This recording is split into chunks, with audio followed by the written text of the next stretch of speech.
All right, Dalvin Cook became officially available to sign with any team on Friday. We haven't heard much since then. We said yesterday this is that phase where the teams kind of step back and let the players' expectations come back closer to earth before they start making their moves. Cook was on Rich Eisen's show yesterday discussing what he's looking for in his next NFL team. Here he is. I want the value. I want somebody that value Dalvin Cook. I want somebody that want me to be there and want to give me the ball. You know what I'm saying? Like, I just want to go into the right situation so I can just go help somebody win.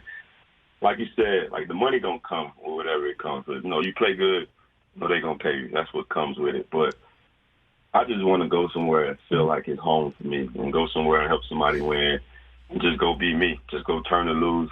I'm just looking for a home. That's it, man. It's a waiting game right now at this point. Just trying to find that right situation. I don't think it's a rush for anything. Like, as far as me picking up plays and going to play football, that's the easy part about the game. But, you know, I just think me feeling great, which I am, and I think me just being in the right shape and stuff like that, just going to play for a football team, I think that's going to be the best thing. But I'm not in a rush to go sign with nobody. I'm just trying to find the right fit for me and my family. And, hey, that gives us something. Finding the right fit. Look, I was under the impression he's going to take top dollar wherever top dollar may be. And maybe that's part of his assessment of what the right fit is. But he's got time. He's taken his time. There isn't a land rush for him the same way there wasn't a land rush for DeAndre Hopkins. The teams aren't in a hurry. The players shouldn't be in a hurry. And there's a dividing line between player who would suddenly become available and everybody would line up to get him now. Players like that don't become available. The player that everyone else would want immediately is not going to be let go by his current team, or he's going to be traded.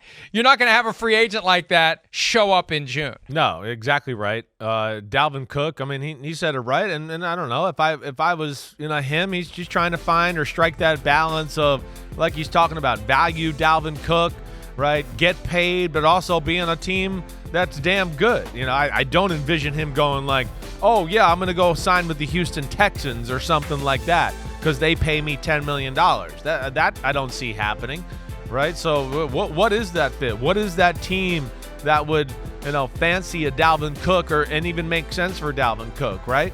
That's what I look at it, Mike, and I don't know. I mean, I know we talked about Miami. Everybody thinks that's the obvious fit, which would be electric. You got any other teams that come to your mind where you go, ooh, I could see him being interested in Dalvin Cook or Dalvin Cook being interested in them that at least jumps out to you?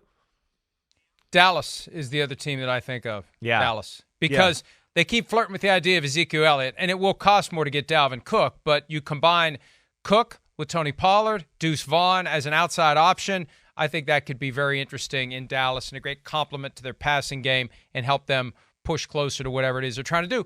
And what we discussed the other day, if Josh Jacobs doesn't want $10.1 million from the Raiders, remove the franchise tag and sign Dalvin Cook for 7 or 8 and save some money. You're not going to be a Super Bowl contender this year anyway. And if you can't sign Josh Jacobs to a long-term deal, this is his last year most likely with the Raiders as it is. So, I don't think the Giants would do the remove the tender from Saquon Barkley and sign Dalvin Cook, but I think the Raiders are a team that would at least consider it, especially when you consider that his position coach from Minnesota for 5 years of his career is now the running backs coach in Las Vegas, Kennedy Polamalu. Yeah, no, it's an interesting thought. I don't see that happening either. Josh Jacobs in the prime of his career, I wouldn't mess with that.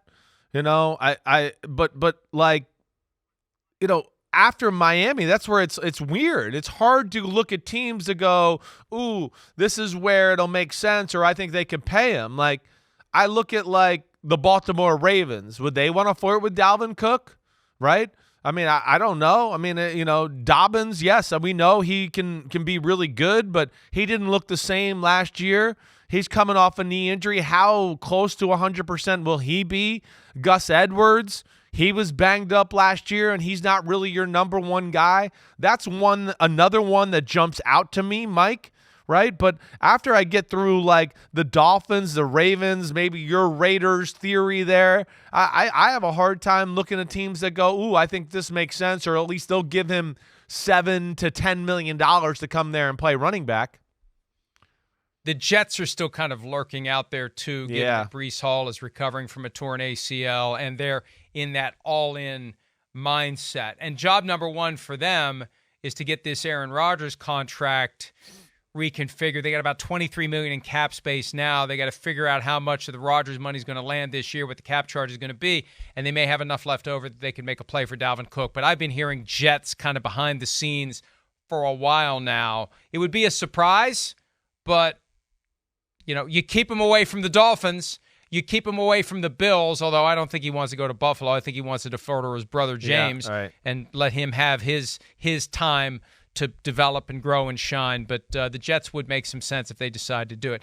Hi, it's Mike Florio. Thanks for watching PFT on YouTube. Hit subscribe for the latest news and analysis from Pro Football Talk.